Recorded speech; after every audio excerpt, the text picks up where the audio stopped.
1, 2, 3.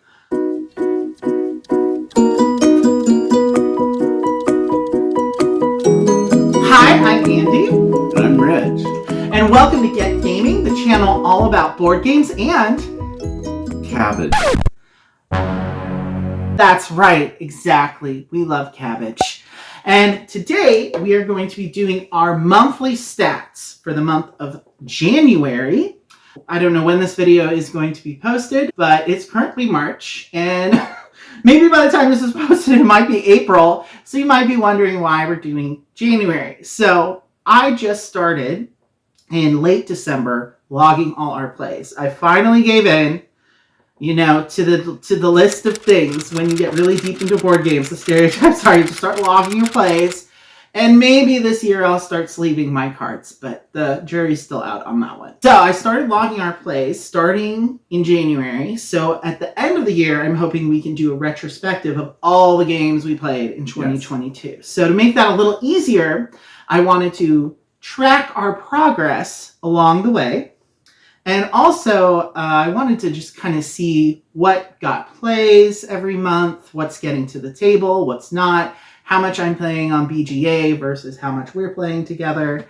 So all of those stats are soon to come for the month of January. Without further ado. So, how many plays in the month of January? So all together, you have to understand. Wait, Let me start with a few more caveats, because these stats are kind of split into two, because there's the games we played together, which are all the in-person games, and then there's all the games I played on BGA, mostly not with you.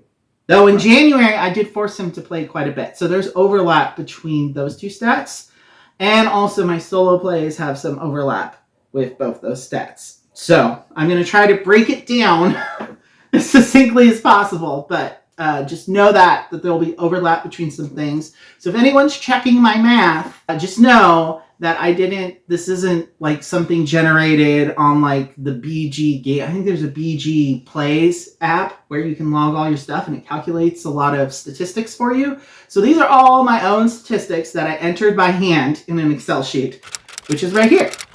For the month of January, the amount of plays that I did with Rich was 58. So we played 58 games together in the month of January. Of those games, 16 were new to either one of us. Some were just new to you, others less were new to me, but mostly new to you. And we did 28 different unique games. Good. So we played each game average of about 2 times in the month of January. For me, my BGA stats... Oh, that's weird. Yeah, he's looking at my Excel sheet.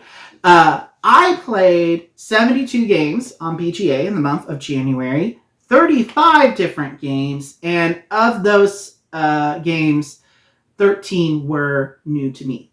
So I played 13 new games in the month of January. And then for my solo stats, I played 14 times, and 6 of those, 6 different games, and then 2 of those were new to me for solo in the month of January. So, math time. It took me a long time to make this math work out. I think it mostly works out, but between BGA and playing with Rich, I played a total of 140 plays, and that was 52 different games that I played in the month of January. Wow. And however many of those were new, we'll just say at least 13, because you didn't play any of those BGA games with me that were new to me.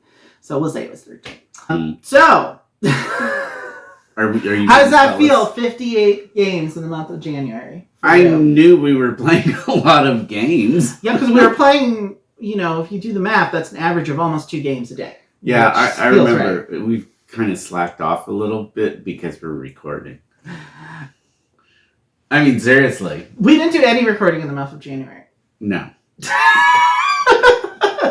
We didn't. But we did both have COVID during the month of January, so we got quite a bit of plays in, and not with anyone else. It was all just me and you. We didn't have any game nights in the month of January. And actually, I just did February stats, and they were pretty similar, actually. So we've been keeping it up. So I'm assuming this is probably the pace we had in December, November, and October. Oh yeah, I think it was about the same. It's only recently that it's kind of slowed a little. Well, we only missed a couple days here and there, and I'm already for March. We still have a decent amount of plays in. I mean, it's a longer month, so we'll probably end up getting at least 50 for sure. Maybe even more. I'm sure you're curious of the breakdown of games that we played in January. Yes. So I did the most played games with Rich and my most played games, which is a combination of our plays and the BGA plays.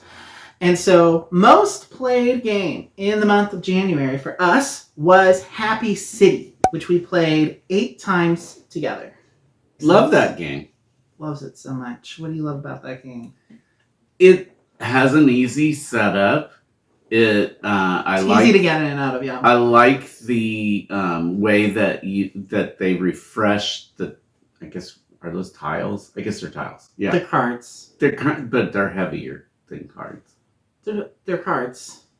Oh yeah, they're kind of, but they felt heavier. Okay. Well, anyway, which game are you thinking about? I don't know. Okay. I don't know. No, I know what I'm thinking about, and it was that. I like how you get to choose one card to discard, so that it gives you're constantly refreshing the market. Yeah, which I know but is not too much. It didn't feel fiddly. It's just like once per turn. So and you don't have to do it if you don't want to. Right. Either. So I mean that's really good. Mm-hmm. Easy to get into, easy to play, fun. And it's a really good filler game. I think it's really become our go-to filler. It's definitely the game we played the most of in the last 2 months because we played it a lot in February too. And so I'll be curious to see by the end of March if it's still keeping up or if we start getting bored of it. Yeah, I mean, in long term, it's going to be really interesting to see if that happens. For a long time, this was much earlier in the year, last year. We were playing so much Dominion, and then of course then it was like you get to the Dominion cliff, and apparently we just jumped off and were never heard from again. Well, I don't know. I was looking at Dominion Intrigue the other day, as I was telling you, and I was thinking, you know what? I'd like to kind of go back and revisit Dominion because, again, it is one of those games that I feel is pretty easy to get in and out of. Like, you can play it in like 30, 40 minutes. And like your complaint lately is finding games that, you know, we can get in and out of in under an hour.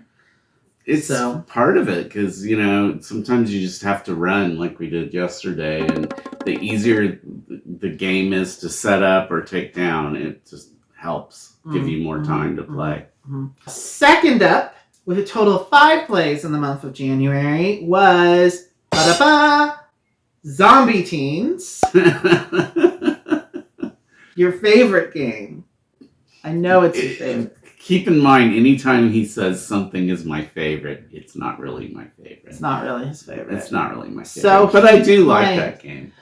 Yeah, so for those of you that don't know, Zombie Teenz is a legacy game where you're opening up envelopes, you're trying to cure the zombie outbreak or whatever, and basically you're just taking 4 boxes around the board and trying to ice zombies along the way before they overrun all the locations. He really likes it. It's very light. Definitely a family weight game. I wanted to do another legacy game after we did Machi Koro Legacy, which I loved. That was some of, I think, our best gaming experiences ever. Yes. Was this Machi Koro Legacy? And I was kind of hoping this one would have been a little more interesting than it is. It's getting a little more interesting the more content that we unlock in it, I think. I like it a little bit better. I mean, it's a really solid co-op. I mean, there's good things that I could say about it. You know, probably don't mean anything to you, but I do like, well, it's somewhat diminutive. There's like a board that's not it's very compact. Large. So it's not about just, you don't feel like you're covering the entire... Well, it's not a table hog. Not a table hog. So you don't really feel like, you know, you're just going around. I mean, you know how some games you just kind of feel like you're waiting for something, like The Shining. You're waiting for something to happen. And nothing happens. Oh man, that's such an awful game, The Shining. We're gonna have to put that on the video of worst games. That is definitely. So, third up in the month of January, at a total of 5 plays as well, was Koi Koi. This is a game that I actually taught you. It was you learned it in the month of January. So this is one of the new to you games, in addition to Happy City.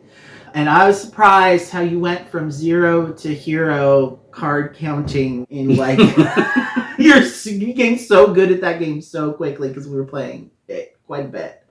We played even more in February, but January we got a decent amount. Love that game. Yeah. It's really fun. The cards. It's partly It's about so the beautiful. art. Yeah. The Hanafuda deck. If you don't know anything about Koi Koi, Google Hanafuda. And Koi Koi is a really fascinating history. It's a traditional Japanese game. Very, very quick. The rounds themselves, you could get through it in like less than 10 minutes each round. Definitely that's one we need to cover at some point. But next up, with 4 plays, CuBirds. That game you always beat me up. I know. I have to say, all of the games that are on this list, I think, are games that I just really love playing. CuBirds is another one. Great game. The mechanics on this game, I don't even know the Some German design. guy, Stefan something. I have to hand it to this dude because it's just the way that you curate the cards and the mechanisms are It's so simple. literally perfect, I think. Perfect even. Wow, you love that game that much. Huh? Yeah. Well, you're so good at it. You must know something I don't. I do love that game. I played it a lot on BGA. I just eventually got to the point. It wasn't available in the United States for a really long time. And the second I saw it was available, I snatched that baby up. And I was surprised how much he fell in love with it. Like basically most of the games I introduced you to in January, you ended up liking. Yeah, CuBirds is just...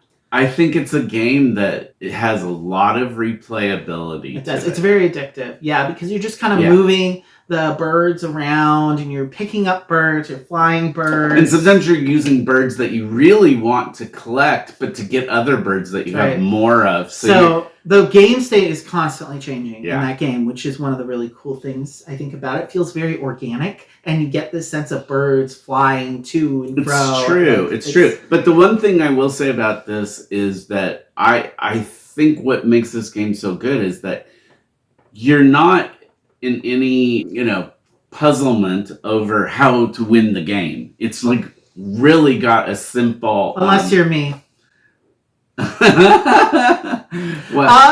Okay, so we played it 4 times in January. When I do the February list, we're going to revisit this topic of how many times we played this game versus how many times I have won, which is 1 so far. So I don't understand it. I don't know either. I don't really win it that much on BGA either, so I'm just bad at this game, but I still enjoy it. Okay, moving on. Next up, at 4 plays in the month of January, this was Codex Naturalis, which is an interesting little French explain card game. One of those games where you're covering corners of other cards and trying to generate resources in order to be able to place other cards, kind of similar to Cafe. The artwork on this game is so gorgeous. I've been obsessed with this game since the first time I played it on BGA in November, and I was like, I have to have this game. So I bought this at the same time I got Happy City.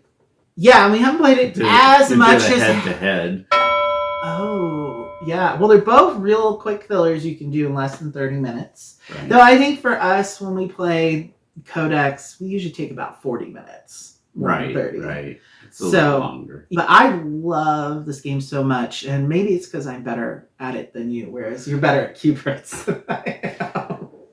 Well, I mean, I think CuBirds is way simpler in some ways, but... It is. You know what Codex really reminds me more of Meadow, is why I like it. With the whole, you using the icons that are visible to be able to play other cards is something I like, creating that little engine building kind of aspect. Just my feeling about that game is I love the deck. It is fun placing the cards. But I'm sensing you're not as in love with it. I'm not, because it's some of the different ways to score are rather difficult to achieve. Well, it depends. Yeah, some of them. The different objectives. That's why your secret objective and the common objectives are kind of important in that game. And your whole strategy should be going for those, not just building random gold cards that have nothing to do with that. Right. So the more you can double dip in that game because it's a pretty low threshold to get to 20 points. And I was so convinced I was going to win the last time we played, actually, and you totally, like, just jumped ahead of me at the last round. And I was like, and I waited too long to strike. I could have ended the game the round before, but I wanted to be nice. I wanted to give you a chance. We do that. I do the same thing for him, too. So I wasn't quite me throwing the game, though. I was just that cocky about it, so... karma got me. Yeah, it's not always about just winning. I think you're right. Games are way more fun. Good games with good company. That's true. Yes. And nobody likes, we've said this before, it's like a lot harder to play a game where you're just getting slaughtered. It's not fun. If it's more fun close. if it's close, yeah. Because we recently anyway, maybe that's a topic for when we do March and talk about certain plays of certain food-themed games that were quite... Hence cabbage earlier. Because yes. we definitely want to bring food. Yeah, we're going to bring food in to this at some point. At some point. Hopefully the food doesn't get on the games. No. Okay, anyway. So next up, with 3 plays, and I was surprised that this was on 3 separate occasions because we hadn't played this game in a while. It was Miyabi. Miyabi from Michael Kiesling, who some of you may know as the designer for Azul, a game which I have grown quite bored of, probably directly because this game is so much better as a tile placement game, in my opinion. So Miyabi is you're building up your Zen garden with these different size tiles, and it's really interesting because you're not just building on 2 dimensions, you're building up in 3 dimensions. So you're layering tiles, and the more you layer tiles, the more points you'll be able to get. It's just if I had to pick my favorite tile placement game, it would probably be this one. And what I will say is that it's got a lot of mechanisms, but they're not terribly difficult to keep, Well, what do you mean by different mechanisms? I mean, you're just the tile and scoring for however many things are on it.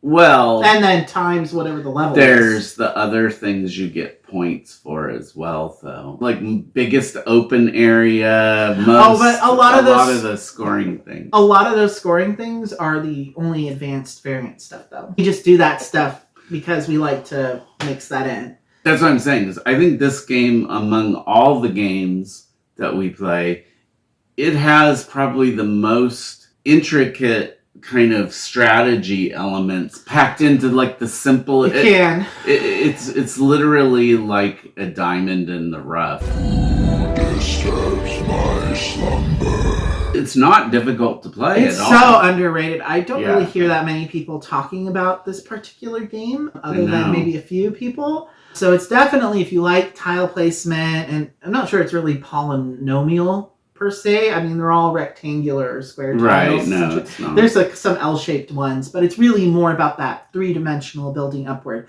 So if you're looking for a different kind of tile placement game, definitely check out Miyabi.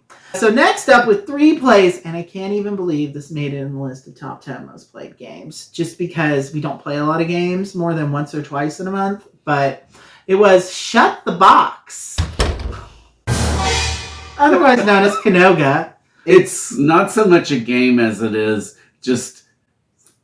It's a pub activity. Yeah. It's for people that just want to sit around and roll some dice and flip some tiles. I mean, there's literally no strategy to it. It's all luck. You know what I would do? Skip the rolling the die, just flip the tile. Because you're supposed to do them in an order, right? Because in this game, you're rolling the die, and you have these little tiles numbered from 1 to some versions of it only goes up to 9, but the one that we have, it goes up to 13, and you have to do them in a certain order, and to use whatever you roll, the pips on the die, to do it. So like if you roll like a 2 and a 3, you could do a 1 and the 4 tile. You're just using whatever value you have on the die. And if you roll something that you can't flip one of the tiles, you bust and immediately lose. So it's kind of all about, am I feeling lucky today? Okay. It doesn't matter because it's going to be Game as shit. hard to win as Spirit Island. Oh, God. Okay. It's just one of those games. You're not going to just shut the box. I mean, seriously, shut the front door. We didn't win once. No. I don't think you can We win played it more in February, too, believe it or not. Well, we were incredulous. It was just there, and my roommate got it for Christmas, and she's like, oh, it looked good on the table because she has this nice hand-carved wooden box version of it that looks really nice, actually. And we were just kind of playing it for giggles.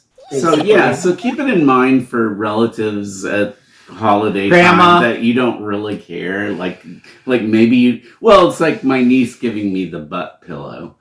This is the butt pillow. You don't need to explain it anymore. Just butt pillow. This is a game you want to give maybe select members of your family. People you don't like that much. Yeah. People you're trying to send a message to. Like, here, have fun with this. It's a nice fuck you gift.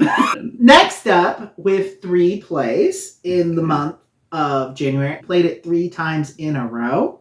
And that is Frogriders, a game that Rich absolutely adores. It's kind of like checkers, but with elves riding frogs like they're horses. Yeah. And they're hopping from lily pad to lily pad, and you're basically just trying to... It's pretty much a set collection game, because you're trying to score these secret objectives you have in addition to common objectives. What's that old game that... I think it's called Chinese Checkers. It's like played on a... It's similar to because you're trying to get a certain number of colors, and that's how you score. Only Chinese Checkers has marbles, right? Yeah, it's marbles. Okay, yeah. But they're still different colors. That's kind of what this is like. It's definitely inspired by checkers, for sure. I think even the shape of the board, the tiles you're going on, is shaped like the Chinese checkers board. Pretty with similar. the sort of star-shaped kind of thing. But it's just a really fun family weight game, and there's some strategy involved, definitely. for sure. But it's something you could play with kids. It's just a beautiful board. It has some of the most gorgeous board art I think I've seen. Is this one very readily available, though? It's not super out of print. I don't know if it's available on Amazon, but yeah, I would strongly encourage it if you're looking for like a light filler game that's just kind of silly and fun.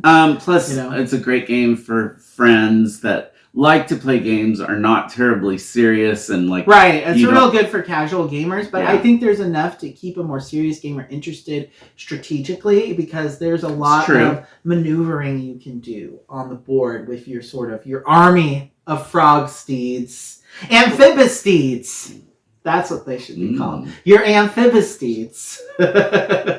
Trademark. So we have 2 more. Next up, Mercado de Lisboa, which we played twice. I actually played it 4 times in the month of January, but we played it twice. And that's a game definitely on the list to get a physical copy of, because you said you really enjoyed it. Yeah, I was thinking about that too, because when we get to February, I'm sure he'll be talking about Iki. But this... so in Mercado de Lisboa, it's similar in that there's characters in it. Well, basically, you're in the market of Lisboa, Portugal, and you're basically opening different stands to funnel food to different restaurants, and you score points based on however many restaurants and markets you have in a row. I'm not 100% sure, actually, how the scoring works exactly still. I'm not very good at this game still, but I did finally win it on BGA against someone who wasn't you. But I feel like if I had the physical copy, I would understand it a little bit better, but it's still kind of enjoyable because the first half of the game, you're placing things in a certain way. So if you don't set yourself up with your markets and stalls in the first half of the game, by the time you start trying to attract customers, which is the main way you get points, it's just forget it. But it's interesting because if other people can give you points passively in that game, if things are set up a certain way in the row, depending on who owns what markets, because nobody owns the restaurants. So if someone put a bunch of like a florist market, I can't speak. What's it called? Flower markets. So if the other player put a bunch of flower markets in the same row where you have a tea shop, then if they attract some customers, I'm going to get all those points. Yeah. I might be incorrect. Get in the comments and let me know, because like I said, I still don't understand how the points works in this game. But there is a way to passively get points. And from Vital Lacerda, a designer who I'm going to get you into when I think that maybe looking at those games doesn't make you nauseous. And at number 10 on our most played games of January, Strawberry Sunset, which we only played twice in January. We played a lot more in February. It's kind of like a card splaying meets tile placement, because you're building this garden that's filled with strawberry plants, and you go in 3 stages. So you start at dawn, where you plant the roots, then you get to noon, where you get all the flowers connected to the roots, and then by the time you get to dusk, you actually start getting all the strawberry fruits themselves, and you score based on however many complete plants with root, flower, and fruit you manage to keep uncovered by the end of the game. So it's like a nice, breezy, little kind of puzzly card game. Very lovely art. It was very cheap. It was like less than $10. You can't get a lot of card games these days for less than $15. No, it's probably the best game for the money. It's very underrated too. Like, I've only seen, the only person I've seen cover this game is Z Garcia from Dice Tower, just because he covers every single small box game that comes out, known to man, it seems. And he's the only one I've heard talking about this. And I just saw it on Amazon randomly, and I was like, oh, that looks kind of interesting. You know, it's similar to when we were describing Miyabi, in that it's all in how you're laying these cards out, and you have the order matters. Yeah, and you have a great deal of choice. Choices. It's not like you're that limited. It's literally because you're covering stuff up every single round. You have to cover stuff. So it's similar to Cafe in that way. Another one. Or Meadow, which I just seem to like these cards playing games where you're covering stuff up, because you get this really puzzly kind of element where you have to think multiple steps ahead and be like, well, I don't want to cover this up yet, because I want to make sure I can connect it to this and get the points here for this being adjacent and those kinds of things. So yeah, I like those kind of games. And yeah, I played the solo in February too, and there's no official solo variant for this game, by the way. It's like a 2 to 4 kind of thing, because it's very pastoral. The art's, it's like, oh, look at my garden at the end. I got my koi pond here in the middle, all these statues. There's a bird bath and a beehive, all these strawberry flowers everywhere. It just makes me feel very relaxed. Like, that's kind of the vibe of the game, is very relaxing, even though it's very thinky sometimes. It is, but it's not like bust your head kind of thing. Well, it's a selling point for me, because I was kind of thinking this game, when I got it, I didn't know if it was going to be any good. It would just kind of be like whatever we play a couple times and then get bored of. But I feel like the more we played it, the more interesting. Oh, definitely. So definitely check out Strawberry Sunset. I played Calico 5 times, and those were all solo, because I was just trying to beat that first scenario. It was so hard. If you've played Calico, you know kind of where I was at. I was like, I am not stopping until I have beaten this bitch. Yeah, Calico is my definition of what a brain buster is. Oh, yeah, it's a brain melter, as Jamie from Foster the Meeple likes to say. And it's so true. But I felt so good once I had beaten that first scenario. And because a lot of those scenarios, it's almost like a perfect game, because you have to score a certain minimum of things. And even just getting more than 27 points in that game on average is really hard. And in that first scenario, you have to get, like, I think 54 or something in order to beat it. And so once I got to 56, I was like, yes. And so I finally feel at one with the Calico. I feel like I am now practically a cat. Meow. Now that we've gone down memory lane, what was your favorite gaming experience in the month of January? So listening to the names of all the games and then just kind of going over it in my head. I mean, honestly, for this period of time that we're talking about, I would probably say my favorite is CuBirds. And I don't know why exactly. It's very addictive because it's just very breezy. You know, you're putting down birds, you're picking up birds. Your hand is birds are constantly coming in and out of your hand. Like, it has a really good sense of momentum. Maybe that's it. I don't know. Yeah, you don't. Okay, that is a game where you don't. I have not experienced feeling stuck, which is not a feeling when I'm playing a game. I hate that feeling of where you tell yourself, well, I'm I'm ducked. I'm ducked. Quack. So CuBirds is just a game where I never experienced that. And to me, that's really frustrating when I'm playing a game, the kind of games that feel like really punishing. So you're talking about last game you were just talking about. Strawberry Sunset? No, the one after that. Codex Naturalis. No. Koi Koi. No. Happy City. No. Well, you were just talking about CuBirds. Maybe it was that one. I don't even know what I was thinking. So forget it. I'm not psychic. You edit so that part out. I'll probably keep it in. So for me, my favorite experience with you actually was when we played that game on BGA, Kamakichi Family's Greatest Tea Time. Remember the Japanese card game where they're like the little animals and she makes them dance and sing in those high little voices? And then there's like the bunnies have a band and there's like a duck and a squid. And you're just... I don't remember. He doesn't remember this game because it's so bad. We were so confused. We could not figure out how to play this game. Like how you win it or get points because we kept on... In the game, it's kind of like set collection, but also there's sort of a hand management aspect to it. And it's so funny because they made the implementation for Board Game Arena, and then they went on BoardGameGeek.com in the forums to defend the game from its many detractors.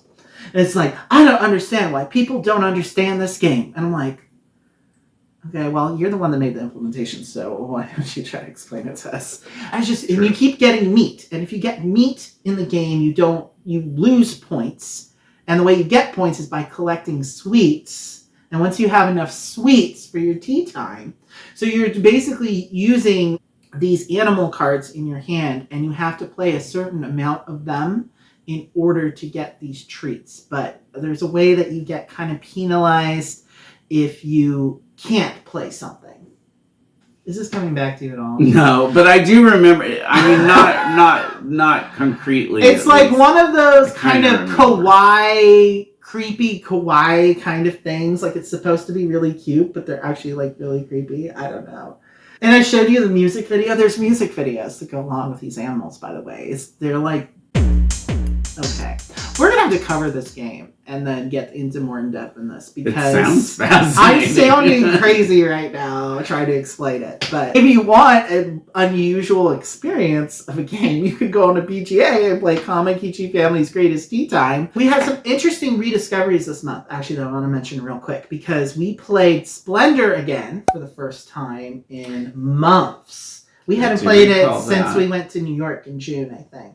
Do you remember that play we did of Splendor? I was so tired and out of it. I was like, I think whatever. I won. You did. Okay. Quite handily. You've always been better at that game than me, though. It's a great game. It's another one that's incredibly simple. You're just collecting jewels. Yeah, you're just basically collecting jewels. But you're planning. It's like a shopping trip in which you're literally...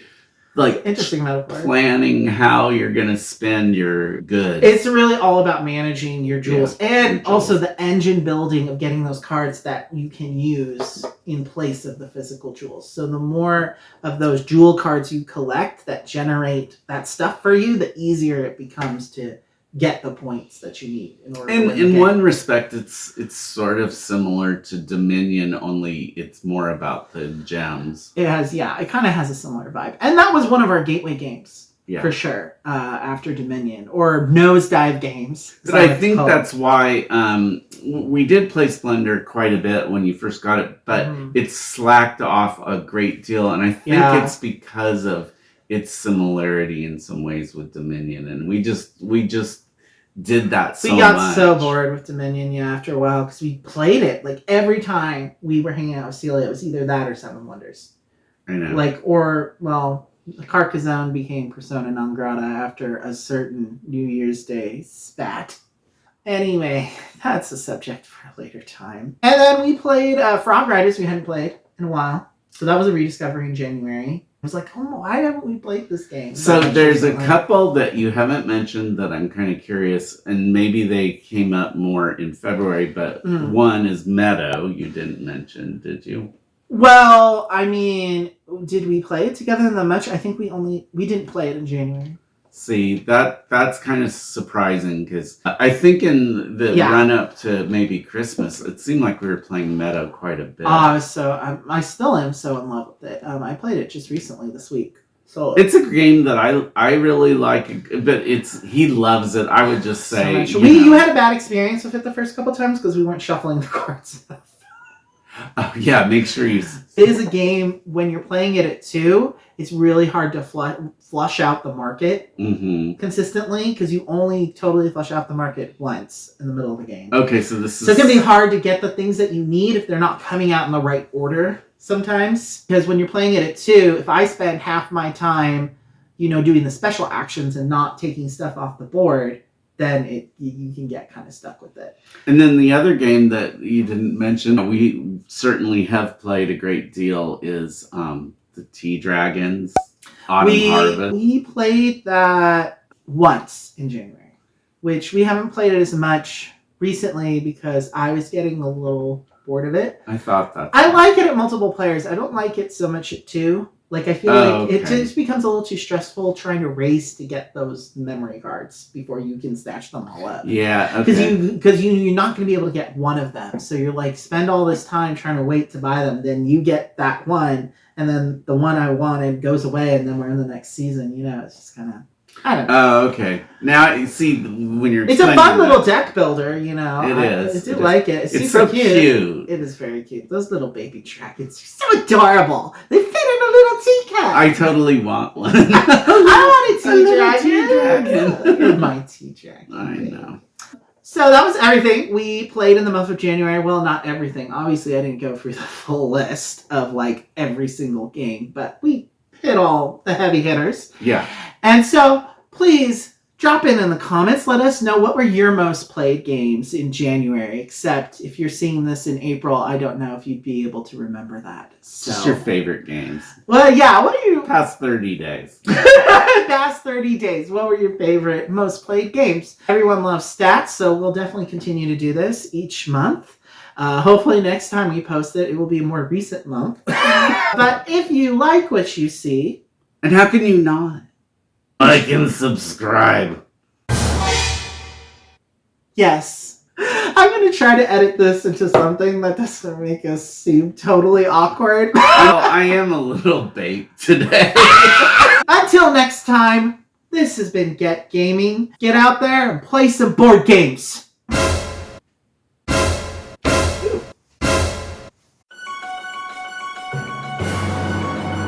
And then what's this one's name? You don't remember his name? Slut.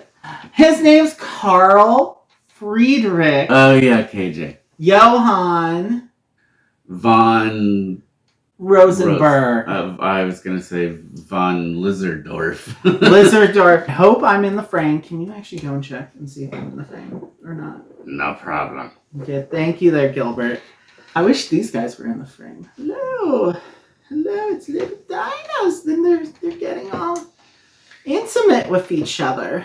What am I supposed to be looking for? Am I in the frame? Yeah. Am I anywhere towards the edge of the frame? Only in a good way. Now, lickety split. Do you remember anything that happened in January?